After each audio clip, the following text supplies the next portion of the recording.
Well, welcome to another episode of the Residential Developer Podcast. I'm the host, Nathan Battershall, and I'm really privileged today to have Will Sullivan, the CEO of PropCode, with us. It's good to have you in, Will. Thanks, Nathan. It's great to be here. Excellent. I'm a massive advocate for clients, like all people, listeners. A lot of our listeners are investors, developers, or people doing projects to generate wealth, whether that be townhouses, dual locks, residential projects and developments. I'm massive on due diligence. People obviously having experts around them to do due diligence, but I think we are in an age now where it's important for the investor to also be educated around doing some of their own due diligence, because I think, the last thing you want to do is be going to a consultant for 20 or 30 different sites. Can you just walk through, let's just use, say, for example, a duplex.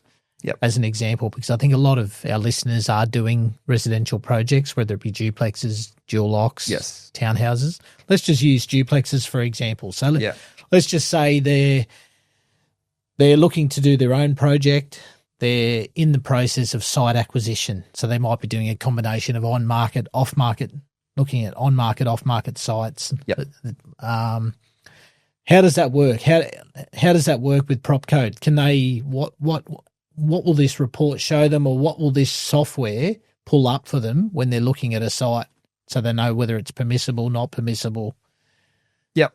So if someone's doing a dual occupancy, there's always the potential that you could do it by CDC. A lot of people like doing CDC rather than DA because it's a much faster approval process. All the rules are black and white. Yes. If you've designed it, if your site is eligible and you've designed according to the CDC rules, then it's an approval within a couple of weeks from the certifier, right? Yes. So that's kind of the first question for anyone who's savvy with this development space is, can I do it by CDC? Yep. That's a complex question to answer, as it turns out. Yes. There's a bunch of environmental maps that you'd have to check to Yes. first make sure you're not in some sort of edge case around environmental constraints. Yep. Then, of course, the zone, you have to be in a residential zone. That's fairly straightforward to check. But then you'd have to go further and find out in the LEP, are there any special rules about dual occupancies that may get in the way of doing it by CDC? Yep. And so that could look, the key one there is a minimum lot size. So a lot of LEPs have a rule about the smallest, the minimum site area to be able to do a dual occupancy. Yep. And that is something that comes into the CDC rules. Yes. So that rule applies to DA, but also it applies to CDC, so equally. Yep. If there's no such rule, there's a minimum of 400 square meters. Yep. But you'd have to know to go look in the LEP for the site to figure out whether that site is eligible. Yes. That's the kind of thing that PropCode checks for you instantly. Yeah. So we've got all those rules for dual lock and the other sites, sizes, typologies, multi-dwelling housing terrace. There are 400 rules like that across all the LEPs across New South Wales. Yep. So those are in the PropCode system. Yep. You'll see that right away flagged with our system if you look up an address on the CDC side. So there's that side. Maybe you can do a CDC and that's great. So you've sort of tested that CDC pathway. If that's a no, then you can flip over to the DA side and use the PropCode DA report and figure out, okay, I got to do DA. That's fine. What are the controls that would apply? Now you're talking about digging into a council DCP. Yes. Those are a headache to navigate. So the LEPs, they're complex, but they're at least standardized. Yeah. All the LEPs in New South Wales are written the same way. Yes. The DCPs, however, no, they're not. Yeah, that's it. They are a headache. Yep. There's 128 different formats for DCPs in New South Wales. So now you have to go find in the DCP what are the setbacks for a dual occupancy. Maybe there is a minimum lot width. That's often a thing that a DCP will specify. Yeah. It can be other things like maximum 2 stories, even though if the height limit might allow you to squeeze in a third one, the DCP may say no, 2 stories max. Yep. So there's a lot of details like that you have to go find in the DCP now. So you have to navigate through potentially dozens of chapters in a DCP to figure out, which one applies to residential development or dual occupancy, or they'll have a big all-in-one residential chapter, and then you have to figure out is it this, subchapter 1, subchapter 2. So anyway, all of that, our AI does it. So we will go within a couple minutes. The AI says, okay, this site, dual occupancy, let me go look up all these rules and spit out really precise, clear answers. to all those sorts of questions from the DCP. Yeah, great. So it's almost giving you like a due diligence, but also almost like a compliance type report too. Would that be right? Yeah. So there's a couple sort of themes there that you'll find out from these reports. And I can't say completely. You'll have to do some other checks, but you'll find out things like, is it bushfire prone land? Is there a heritage overlay? Is there acid sulfate soils that they may not be a big obstacle, but it's part of the feasibility consideration. Yep. You won't find out about flood, I have to say. Yes. That is a really complex one. Yeah. I know about flood from some of my earlier career where I was studying natural disasters Yes. and natural hazards risk. Sadly, in New South Wales, there's still not a centralized database or system for checking flood risk. Yep. It's just held by the councils, and they like to hold it tight. Yep. So you will unfortunately have to go check that flood risk with council directly. Yep. I would love to say that someday we'll have that data in our hands and consider that, but Yep. there are limits. So I can't promise that there's a full, we give you a green tick and you can buy the property. There's still buyer beware and do your own due diligence, but hopefully we'll accelerate your understanding of what the planning rules are for that side. Yeah. No, I like that, and I think it's like anything, isn't it? Like at least it's one of the earliest stage flags, I believe, to see. Well, does this site go in the bin, or is it one that I can research and progress further? Yep. Obviously, I always say to people, like, we could give you 95% of the checks, but there's still some things, for example, on the contract of sale or in the planning certificate that needs to be looked at, or is there covenants on the site, like things that obviously that's your last sort of 5% of the checks. Yes. And so maybe in that sense, PropCode helps you get from 50% to 95%. Yeah.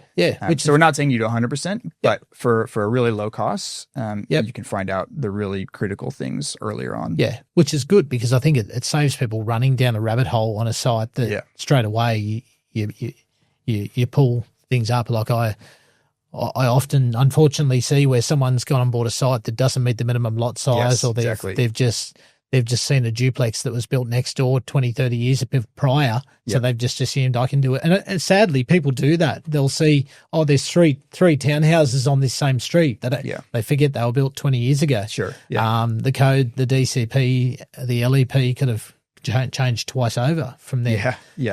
So. Yeah, I agree. I think it's important, and I think we do live in a day, and I'm very big on this to any investor, developer, mum and dad doing projects, is to always spend some money on due diligence, because you can save tens and hundreds and thousands of dollars in headaches by buying the wrong site. So, I mean, imagine there's a rule about minimum lot width buried in the DCP. Exactly. And did you take the time to read the DCP before you bought the site? Yeah, that's it. Who does that? Yeah, that's it. And I think it's a great tool. And the thing I do like about PropCode is just an everyday investor with no planning knowledge can access this software. As you said, town planners even use it, architects use it, investors use it, developers use it, people in the industry use it. But it's a terrific tool for mums and dads who are looking to see, can I do a duplex on my site? Even it can be little things like the lot width, for example. In CDC, the definition of lot width is actually kind of a perpendicular line at the building line, they say, so along the front of the building. Yep. But a lot of people talk in the industry and in the space talk about frontage. Yes. So that's a different thing, different measurements. Yeah. So you can have lots where they're kind of angled from the street, and the frontage is actually longer than the lot width for the CDC definitions. Yes. So even down to little things like that our software is understands that distinction and has the right measurement. That's great. Considers that correctly. So you might have if 15 meters is the minimum lot width on CDC, you might have a lot where it's angled and the frontage is 16 meters. Yeah. And maybe you know that. Maybe it says that somewhere on the internet, or you measure on Google Maps and you think, cool, like I qualify, right? But maybe your lot width, because that angle is actually 14.5. Yeah. So, and you can't do CDC. Yep. Yeah. So it can pick things like that up. Yep. That's really good.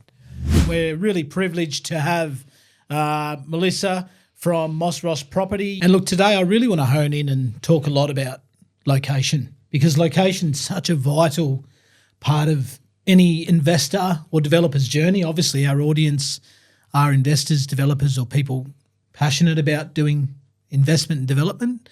Why is it important to really hone in on a location for, let's just talk about, for today's sake, duplexes and townhouses? What is it about those type of projects? Why is location so crucial when it comes to developing these smaller projects?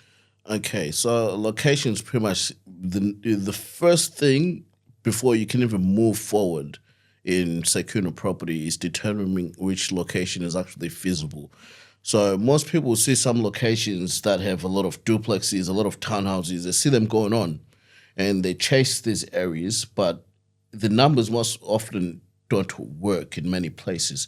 So there's particular places that work where the end product is still demanding a good premium, but the actual property you're going to have to buy, the land, is still cheap enough to be feasible. So what I see happening a lot, so initially, let's say you can buy a block of land, 600,000 square meters, $1 million. You build the duplexes are selling for $2 million. So after a couple of years, those $2 million duplexes, the price starts trickling down onto the land. Now the land, it costs $1.5 million, but the duplexes are up maybe $2.1 million. So now they're not feasible. So areas are feasible until they're not feasible. So you really need to get a location when it's in its infant stages where it's feasible, because it's only going to be feasible for some years. Yeah. So location is a big deal.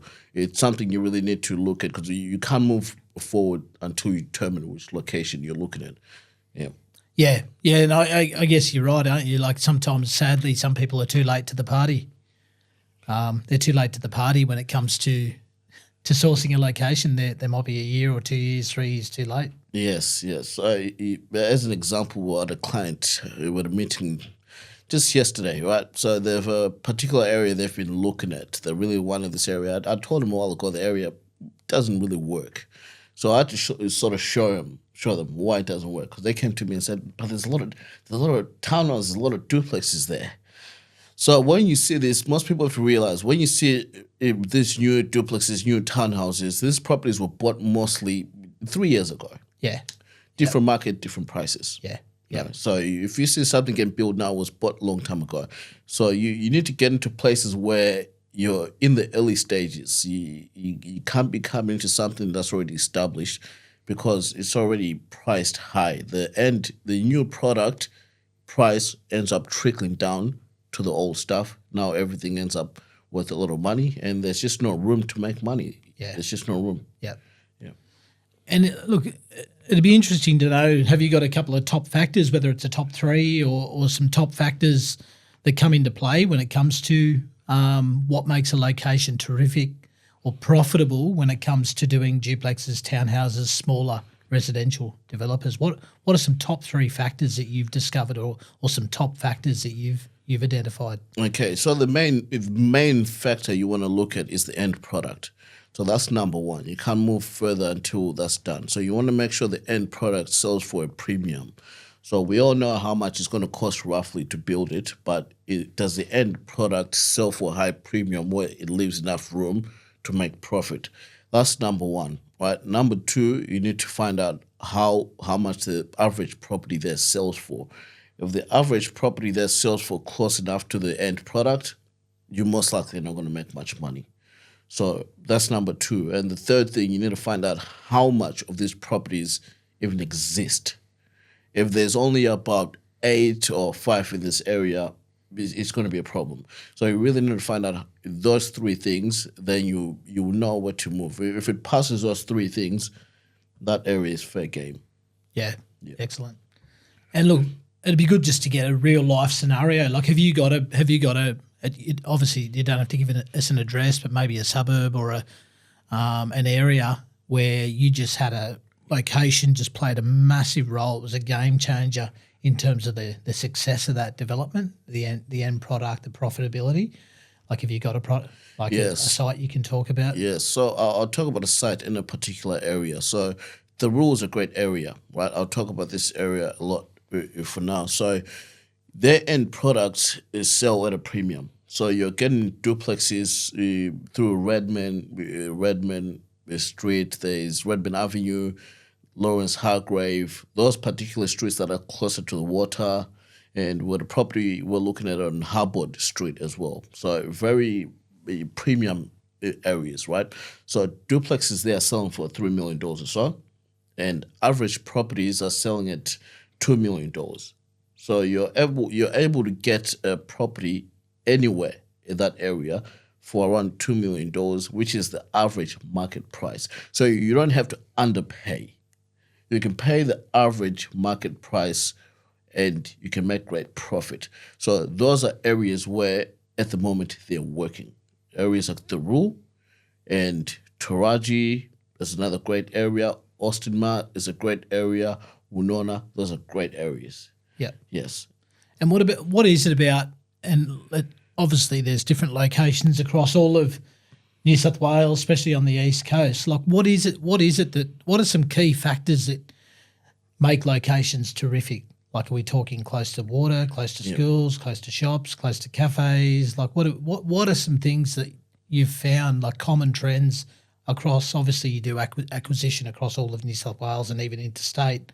But what are some key things that you find make a site, like from a practical level? Number one is the proximity to the beach. Yep. That's number one. And number two in Australia are views. Yep. Views do a lot on the pricing. Another thing, third, has to be close to a cafe. Public transport, 50-50, but it has to be close to a cafe. Schools, 50-50, but if it's close to a great respected school, that raises the price, right? Yeah. So those are really the main things. Proximity to the beach, proximity to the city as well. You want the property to be close enough to the city. So those things you can't go wrong with. You can't go wrong in Australia. But one other thing you also want to take into consideration, you want to look at places where there's infrastructure. So when you're purchasing, you want to make sure it's a place that's going to hold value. And there's particular things that help a place hold value. Things such as hospitals, universities, big schools, and industries such as mines and so on. So those are things that are very hard to get rid of. It's hard to close down a main hospital. It's hard to close down a university. So you understand these things are most likely going to be here in 30 years, right? It's hard to close down big industries, big mining towns, mining cities. So everything kind of gets built around that. So those are the places that kind of determine what value is going to be there in 30 years from now, 20 years from now. Yeah. I remember hearing a really good saying once, and I think it's so true, isn't it? Like, have a look at where the government, have a look at where the local government, the state government, the federal government is spending money. So if they're spending money there, there's a good chance you should be spending money there too. Exactly. Because they've obviously seen potential in those areas. Exactly. So it's an important sphere. Yeah. And I guess another important thing to look at as well is the strategy of your development too, because you might be looking to sell both of your products right away. So the strategy involved then is obviously you need to target a location, I'm guessing, where you need to get the best price tomorrow. Yep. Whereas you might have a long-term strategy. You might have targeted an area where capital growth is amazing, where the history might show that particular suburb or that particular location virtually doubles every 10 years, for example, on average. So if you're looking to hold for 10 years, well, sometimes it's looking at if your strategy is to hold for long term, you can look at the capital growth strategy too, I guess. Like, is that something you've got a lot of clients that play they're thinking that way and minded too? Like, is it a long term hold or is it a short term sell? Most of the clients work with the short term, not the long term holds. We're in the business of helping clients make money, build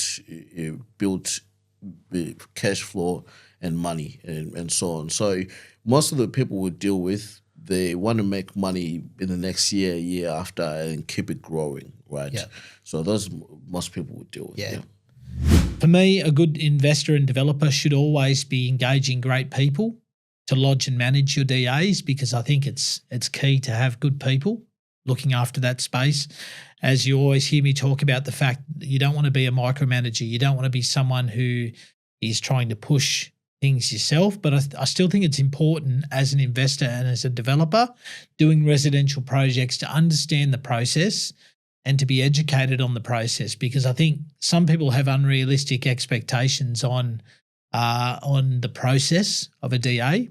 And I think a lot of people have a naive view of what can and can't be done in terms of an application. And look, this isn't going to be a council bagging session, because I think, look, everyone's got their challenges. I do have moments where I do get frustrated with the process, but the reality is it's the process is the process, and we're at this point in time we're stuck with it. And I'm a big believer in you've just got to keep a positive mindset, because at the end of the day, me complaining or whinging about how slow a council is or how frustrating a process is, it does not change the fact that that is the process and that is what we are currently facing. And I think the more we have a mindset of understanding it, yes, it's not right sometimes, but I think the more we understand it, the greater the ability to have a really clear head and not to overwhelm ourselves and not to put unnecessary or undue stress on ourselves when we had an expectation of something going through quicker or thinking we could slide something through when it may only just put pressure on us and stress and things that just deplete from our mental, emotional health and deplete from the financial health of a project too. So that's why I'm very big on making sure you have contingency in time as well. And it's something I know I probably harp on it on this podcast, but for me, a lot of people don't factor in the contingency of time. Now, time is often very costly as well when it comes to doing a project, because with interest rates the way they are, a lot of investors and developers have to use private money, or they have to do projects at a higher interest rate. When they don't factor in adequate time and they don't put contingency on time, it leads to frustration, it leads to stress, and it leads to loss of profits on a project. And I think that can be overcome by making sure that you mitigate your risk, that you factor in additional time, and that you factor in elements, especially around a DA, that there are things out of everyone's control. So the DA process, obviously it's a development application and you're dealing directly with council. We do a lot of fast track. We encourage a lot of fast track CDC approvals these days, but often to get the best yield on a site or the best outcome on a site, or sometimes it's just not possible at all without a development application through council. And there are ways to do your DAs that can really give you a better chance of a faster approval or give you a better chance of a favourable outcome when it comes to your submission. And I think, look, first and foremost, it's key to work with people who've worked with that particular council and get an idea. The great thing about today is that you can literally go through, you can research how long DAs are taking with a particular council. If you're doing a dual occupancy or you're doing a multi-dwelling development or a type of development, get an idea over the last 12 to 18 months, how long is that council taking? Just because a town planner told you, probably around 6 months, or you'll even call council sometimes, and council are probably more reluctant these days to give you timeframes. Some council staff are great in terms they'll give you a conservative number, but some will sometimes give you an unrealistic time frame of how long a DA is taking.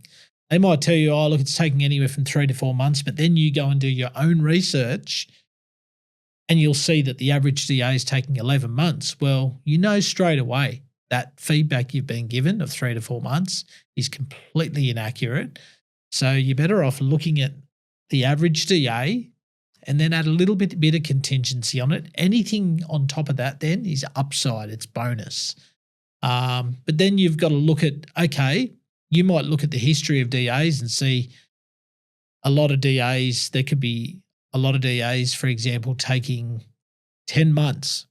But then you see a particular firm, whether it be a design firm or a town planning firm, that seems to be getting a lot of them through in 6 months of the same type of development. Could be the same type of mix in terms of multi-dwelling, or it could be dual locks.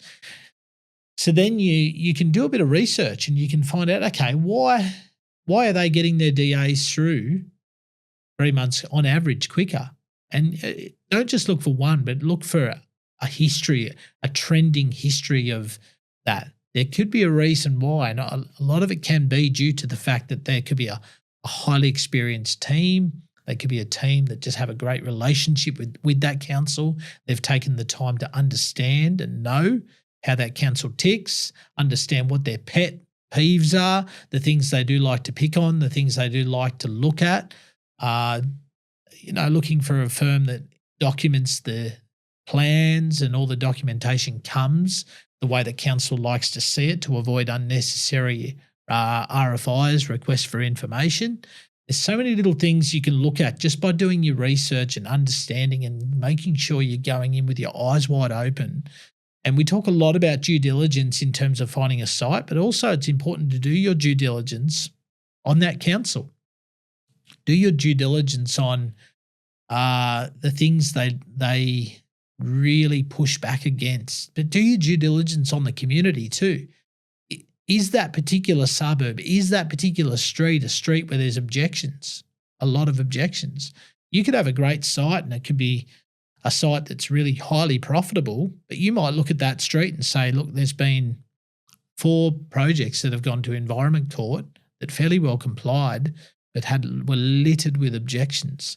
It could be an area where it's quite political. It could be an area where people are quite affluent and they're happy to throw money at lawyers and different people to really make noise and to push back. So it's important to go in with your eyes wide open. I've seen a lot of people where they've gone and bought a site, they haven't researched the area, they haven't researched the fact that even maybe that site's had 2 DA rejections on it previously. So a lot of people get excited. They've bought a site really cheap. I need to realise it's a really tricky area to get approvals through. So all of a sudden, because they didn't do their research, they didn't do their due diligence on the site, they didn't do their due diligence on that council, on that street, on that neighbourhood, a lot of that could be avoided. I've seen people, and I've rightly supported people walking away from a deal because it carried too much risk in terms of the ability to execute a timely approval on that site. It could have been due to the reputation of that council, or it could have been just due to the fact that that particular area, that neighbourhood or that street is an area that is highly strung in terms of pushback on projects and on developments and on that type of project or development. So it's very key to look at that. But look, when it comes to actually preparing the application, I always say to people, if you want a great outcome in council, it's important to really respect and take into account the controls that they've set for that area. If you want to push back, if you want to go for variations, if you want to go that way, that's fine. But just make sure you know what the type of things that council are supportive and not supportive of. Some councils are supportive of particular variations, but there's things that are just often going to give you pushback and are going to slow the process and delay the process, and some will lead to a rejection of that DA. Others will just lead to a very slow process during that RFI response time. So often if you're constantly pushing the envelope, you need to be aware that if you're getting requests for information, that's going to take time because council's going to have to prepare that request for information. Then they're going to have to give that to you or to your consultants. Your consultants are then going to have to address those RFIs. So there's often redesign, there's often additional documentation. And once you've got multiple consultants involved, you then need to get those things moving. Often people may need to apply for extensions on the variations because the changes might be quite either unnecessary or they could be changes that are quite extensive, which means redesign. All of a sudden, your designer or your architect might need to redesign the project, which might then trigger redesign from your stormwater engineer. Your town planner might have to start to prepare variation statements and update their report. And then all of a sudden you've got your landscape designer and your thermal assessor and all the different moving pieces, traffic studies, and all the different things that can come as a result of that RFI can add up. And next thing you submit that RFI back, then it's got to go out to all the relevant parties within council, and then they'll assess it. Sometimes they could have a backlog, so all of a sudden it could sit there again. And again, that can just chew up time. So even when you are looking for a site, look for a site that can you get a good, clean outcome with a fully compliant design submitted to council in an area where there's limited pushback, in an area the streetscape is going to suit. And all these things can really help. And I think by doing that, you put yourself in the best position then to get a great outcome.